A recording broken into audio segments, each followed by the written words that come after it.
Hello everyone, welcome to Techavro. Today in this video, I'm gonna show you how to set app permission manager to allow or deny your app.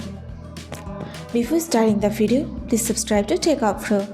So let's get started. For this, you have to open your settings. Now scroll down. Click on privacy. Now go to Permission Manager. Scroll down and click on Location. Now select your app. If you want to allow your app permission, you have to select here Allow all the time.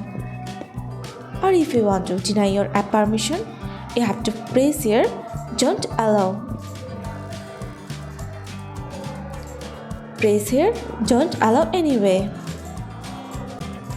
That's it. So this is how to set app permission manager to allow and deny your app. So guys, that's it. You can do this. I think this video is very helpful to you. If it was, then give a thumbs up and hit the subscribe button. And thanks for watching.